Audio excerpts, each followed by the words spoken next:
7 nilai penting yang bisa kita pelajari dari mana. Yang pertama dari mana kita belajar adanya misteri atau kejutan-kejutan ilahi dalam kehidupan kita.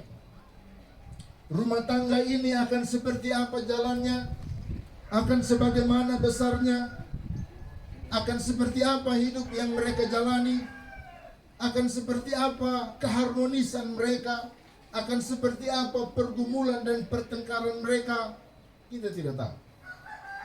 Dan itu menjadi misteri Allah untuk kehidupan mereka. Tuhan menurunkan mana kepada mereka. Dan ketika orang Israel melihat, pada ayat yang pertama kita baca, mereka berkata, apa ini? Jadi sebenarnya kata mana bukan nama. Kata mana adalah pertanyaan orang Israel. Apa ini? Nah, itu yang mereka sebut mana. Jadi mana itu bukan nama, tapi mana itu adalah pertanyaan. Pertanyaan atas apa? Pertanyaan atas apa yang Tuhan berikan ini.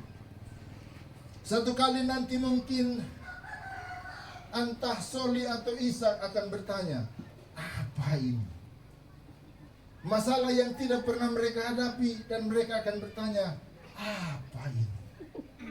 Terus kemudian juga di balik masalah yang besar, timbullah matahari, terbitlah matahari berkat, dan mereka juga tertunduk dengan penuh haru dan berkata, berkat apa ini ya Tuhan?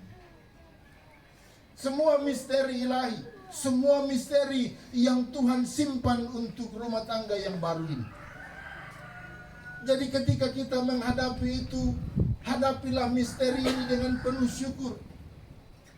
Karena kita pun tidak tahu sejauh mana jalan hidup kita. Kita pun sejauh mana, kita pun tidak tahu. Kadang-kadang kalau dalam masa pacaran itu senyumnya lebar minta ampun.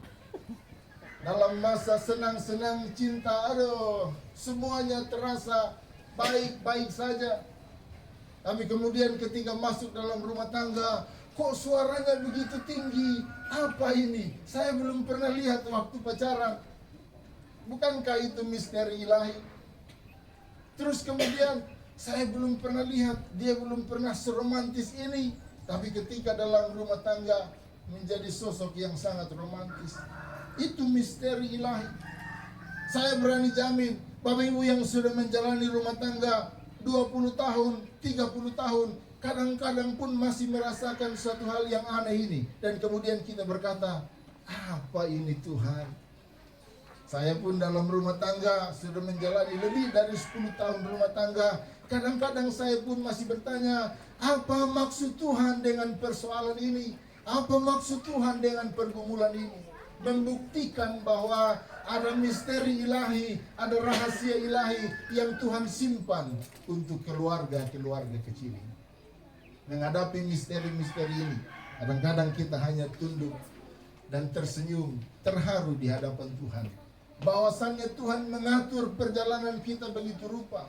Semakin hari kita semakin tahu apa yang Tuhan inginkan dalam kehidupan kita. Awalnya kan kita tidak tahu bagaimana cara membina rumah tangga. Bapak mama juga kan tidak mungkin mengatur hal-hal yang detail. Kalau ada masalah begini, kamu harus begini. Kalau ada persoalan begini, kamu harus begini. Tidak mungkin sedetail itu. Hal-hal detail dalam rumah tangga akan mereka pelajari di kemudian hari.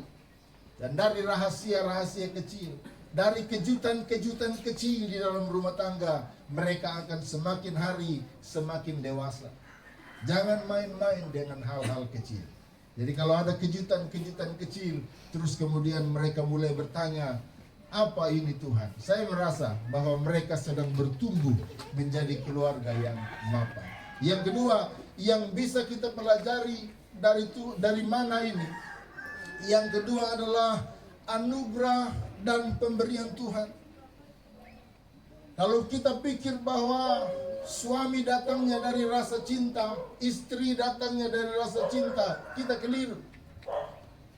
Karena yang sebenarnya adalah suami datangnya daripada Tuhan dan istri datangnya daripada Tuhan. Dalam setiap pengembalaan nikah saya selalu sampaikan, jangan bilang suami ini datang karena kecantikanmu. Jangan bilang istri ini datang karena kegantenganmu. Semua datang karena Tuhan. Tuhan yang memberi, Tuhan yang menganugerahkan itu. Maka segala sesuatu yang berupaya untuk menghancurkan pernikahan adalah upaya melawan Tuhan. Karena siapa? Tuhan yang memberi. Kalau setiap orang sadar, setiap istri sadar bahwa suaminya Tuhan yang kasih, saya percaya tidak akan ada perbantahan, tidak akan ada pertengkaran. Kalau suaminya sadar itu istrinya Tuhan yang kasih, saya rasa betul tidak akan ada pertengkaran di dalam rumah tangga. Karena kesadaran ini penting. Bukan mau-mau kita, bukan karena kesenangan kita, bukan karena rasa cinta yang bergelora secara manusiawi, tapi Tuhanlah yang memupuk itu semua, dan Tuhanlah yang memberikan kepada kita pendamping hidup. Kita percaya bahwa segala sesuatu Tuhan yang beri. Bangsa Israel pun mungkin bisa berbangga diri dengan kemampuan-kemampuan mereka yang hebat. Tapi dalam hal ini Tuhan menunjukkan belas kasihan mereka. Tuhan menunjukkan belas kasihan supaya mereka tahu bahwa yang tuntun mereka sepanjang 40 tahun adalah Tuhan. Tuhan memberi mereka makan. Sampai seantero Timur Tengah kenal bahwa merekalah satu-satunya bangsa di muka bumi yang Tuhan langsung memberi makan kepada mereka. Jadi harus diingat, ketika mungkin terjadi pergumulan di dalam rumah tangga, tidak boleh kemudian berpikir, ini bukan datang dari Tuhan. Kadang-kadang kalau lagi cinta kita berpikir, Tuhan terima kasih menghadirkan seorang istri yang penuh dengan cinta kasih.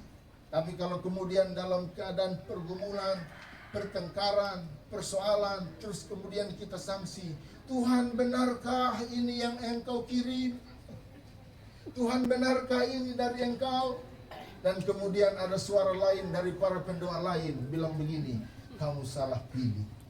Tuhan sudah mengirim, Tuhan sebenarnya menetapkan jodoh yang lain, tapi karena keras kepalamu kamu pilih ini, padahal Tuhan sudah menetapkan jodoh yang lain. Itu pendoa sesat. Saya berani jamin itu pendoa sesat yang hanya ingin rumah tangga hancur. Jangan percaya pendoa model begitu.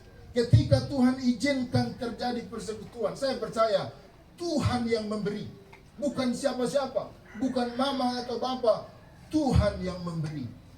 Hari ini kita yakin kalau ada pendamping di samping kiri, ada pendamping di samping kanan kita. Suami berkata sama istrinya, Tuhan yang memberi. Bukan dari siapa-siapa, bukan dari keinginan saya. Ketika kita sadar Tuhan yang memberi, maka suami atau istri kita menjadi sangat bernilai di hadapan kita. Menjadi sangat bernilai karena bukan main-main. Tuhan yang memberi. Yang ketiga yang bisa kita pelajari dari mana ini, yaitu pemeliharaan Tuhan yang konsisten. Mana ini turun 40 tahun dan tidak pernah terlambat tiap paginya. Alkitab berkata bangsa Israel terlambat mengambilnya, dan manapun itu sudah hilang. Tapi sejatinya mana ini tidak pernah terlambat turunnya. Waktunya sudah tetap, dan Tuhan dengan kesetiaannya menunjukkan kasih setia. Dengan demikian Tuhan menunjukkan kasih setianya yang tidak berkurang sepanjang 40 tahun. Manusia banyak kali tidak setia. Manusia bilang, aku cinta kepadamu ya Tuhan. Tapi berkali-kali manusia mengingkari cintanya. Berkali-kali manusia mengkhianati cintanya. Tapi tidak pernah satu kali pun Tuhan mengkhianati cintanya kepada manusia. Bangsa Israel pun punya banyak kesalahan. Bangsa Israel pun dihalau oleh Tuhan, dihajar oleh Tuhan dengan berbagai kutuk. Tapi kemudian saya tidak pernah mendengar karena Tuhan marah kepada bangsa Israel, mana berhenti turun. Saya tidak pernah baca. Kalau ada mungkin Bapak Ibu baca di ayat yang lain, coba kasih tahu saya. Sepanjang saya baca Alkitab, tidak pernah bahwa ketika bangsa Israel buat salah, Terus kemudian Tuhan menghukum mereka dan hari itu mana berhenti turun. Saya tidak pernah dengar. Tuhan menghukum, tapi mana itu tidak pernah berhenti turun. Kasih Allah yang setia yang harus diadopsi oleh pasangan suami istri. Maka Rasul Paulus bilang, rahasia ini besar.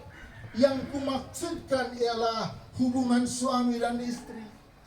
Suami dan istri, kasih yang dipakai oleh suami dan istri bukan kasih Romeo dan Juliet, bukan kasih tokoh-tokoh yang ada dalam hayalan, tapi kasih yang diberikan bagi suami dan istri adalah kasih Kristus kepada jemaatnya. Kita banyak kali menyakiti hati Tuhan, tapi Tuhan tidak pernah ingkar janji. Kita tetap umatnya dan Dia tetap sayang kepada kita. Mungkin satu kali suami buat salah, atau mungkin satu kali istri buat salah. Ketika yang kita pakai adalah hukum dunia, gigi ganti gigi, mata ganti mata, pukul ganti pukul, marah ganti marah, yang terjadi adalah kekacauan dalam rumah tangga. Tapi kalau yang kita pakai hukum Kristus, kejahatan dibalas dengan kebaikan, saya percaya tidak akan ada pertengkaran besar yang terjadi dalam rumah tangga. Kalau kesetiaan Tuhan yang kita pakai, maka semua rumah tangga saya percaya akan berjalan langgeng sampai maut memisah. Karena sama-sama memiliki nilai kesetiaan yang sama. Yang keempat, jangan pikir saya korting ya, tetap 7. Mau catat atau tidak catat, tetap 7. Yang keempat adalah kecukupan. Dari mana kita belajar tentang kecukupan? Tuhan memberi peraturan, ambil yang pas untuk hari ini. Tidak boleh disisakan. Kalau yang sisa, maka yang sisa itu akan menjadi berbau busuk dan berulat. Tuhan memberi sesuatu dengan takaran yang pas. Tidak usah protes dengan Tuhan. Kalau memang masih rumahnya kecil, tidak ada masalah. Jalani rumah kecil itu dengan baik. Kalau yang ada masih sepeda motor dalam keluarga yang kecil, tidak ada masalah. Tuhan memberi cukup dan pas untuk kita. Kadang-kadang kalau Tuhan beri berlebihan pun bisa menjadi dilema, bisa menjadi persoalan dalam rumah tangga. Saya banyak melihat awalnya keluarga ini berjalan dengan baik karena berkatnya pas-pasan. Terus kemudian karena mereka kerja dengan keras, mereka bergumul dengan keras, berkat itu menjadi lebih. Berkat lebih ini bisa menjadi sumber persoalan. Yang tadinya berkatnya pas, bapak itu langsung pulang ke rumah. Terus kemudian dengan berkat yang berlebihan, karena banyak berlebihan di kantong, bapaknya pulang tidak ke rumah, main-main nongkrong dengan teman-teman. Nongkrong itu, dan kemudian akan menjadi persoalan besar. Karena apa? Karena berkatnya berlebihan. Hati-hati dengan berkat yang berlebihan. Berkat yang berlebihan bisa jadi itu bumerang di dalam rumah tangga. Maka pelajaran dari mana ini? Harus pas. Tuhan memberi berkat cukup. Dia tahu kapasitas kita. Dia tahu daya terima kita. Dia tahu perut kita makan sebanyak apa. Dia tahu itu. Dia pastikan kita tidak akan kekurangan. Tapi mungkin kita yang merasa kurang, kita berusaha terus sampai lebih, sampai kita tidak tahu harus apakan berkat yang lebih itu. Dan itu menjadi persoalan baru dalam rumah tangga. Mama-mama yang kemudian yang dahulunya mengurus rumah tangga dengan baik, tapi karena berkat mulai berlebihan, mama-mama tempatnya lain. Sudah berkumpul dengan teman-temannya yang mereka sebut ibu-ibu sosialita. Tempatnya kan sudah berbeda, jadinya ibu-ibu sosialita. Karena mereka bilang tidak level lagi bergaul dengan ibu-ibu di lingkungan mereka. Mereka cari ibu-ibu yang selevel, namanya gerombolan mama-mama sosialita. Akhirnya bapak-bapak pulang, buka tutup saji, mana makanan? Tidak ada makanan. Di mana mama? Mama ada berkumpul arisan di sana. Kenapa? Karena uangnya sudah berlebihan. Kenapa? Karena gaya hidupnya sudah meningkat juga. Hati-hati dengan hal yang berlebihan. Ketika dari mana ini kita belajar bahwa Tuhan memberi cukup dan pas. Ukuran Tuhan tidak usah diragukan. Yang perlu diragukan adalah ukuran kita. Tuhan punya ukuran itu pas. Kita punya ukuran yang kadang-kadang mau lebe-lebe. Tuhan punya ukuran pas. Jadi kalau Tuhan kasih berkat pas, nikmati berkat yang pas itu, dan itu menjadi berkat tersendiri untuk kita. Yang kelima, sudah berapa ini? 5 ya? Yang kelima saya sebut nilai kesederhanaan. Mana ini bukan hal yang menarik. Dia tidak cantik seperti beras. Dia juga tidak molek seperti paha ayam. Dia juga tidak terlihat menarik seperti makanan-makanan yang lain, ayam geprek dan lain sebagainya. Alkitab berkata, mana ini hanya seperti butiran embun. Nilainya juga rasa-rasanya tidak ada. Rasanya juga tidak terlalu menarik.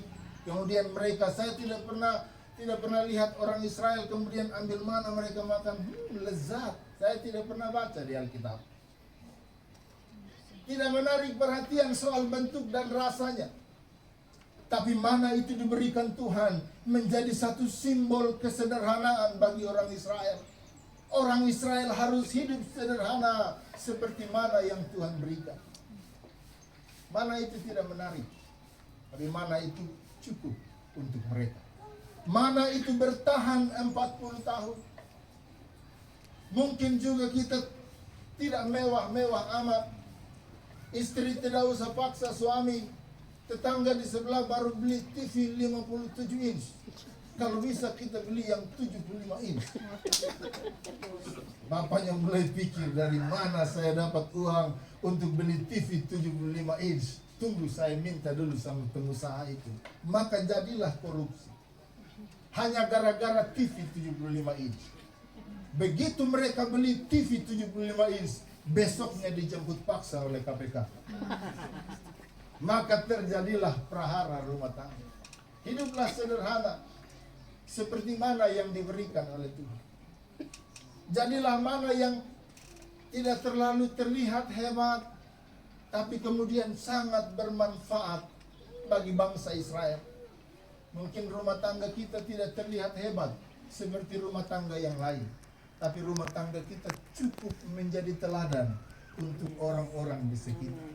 Mungkin rumah tangga kita juga tidak lepas dari ribut dan rukun. Tidak ada masalah. Tapi dari ribut dan rukun itu orang belajar.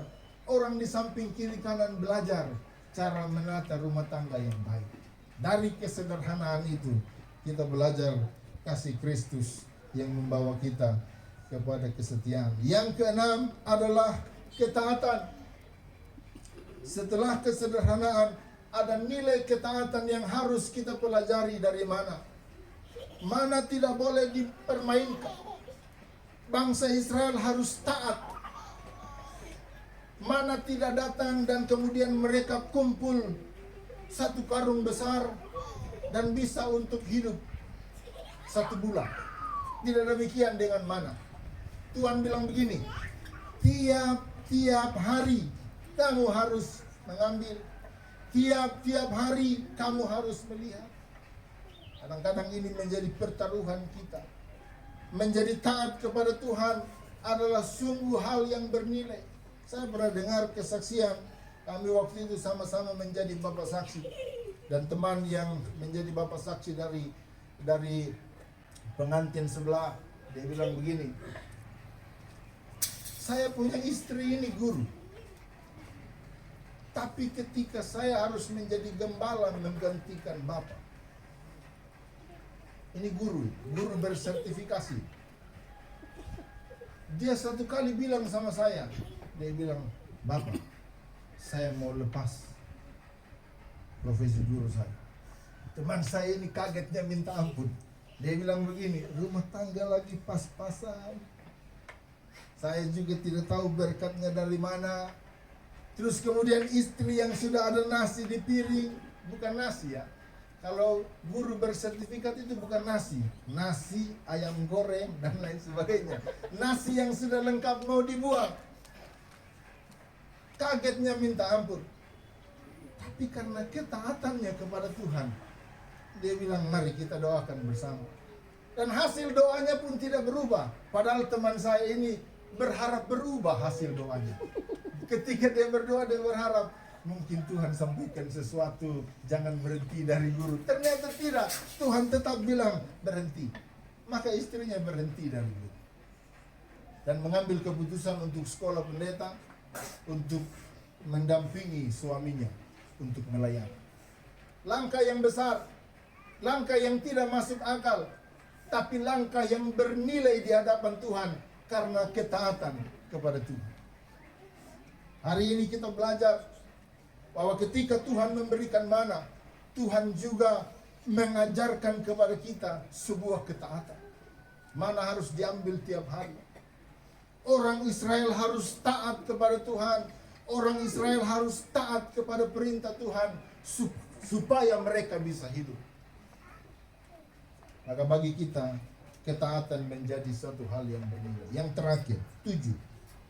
Betul-betul 7. Yang terakhir, dari mana kita belajar bergantung sepenuhnya kepada Tuhan. Bangsa Israel tidak punya harapan lain.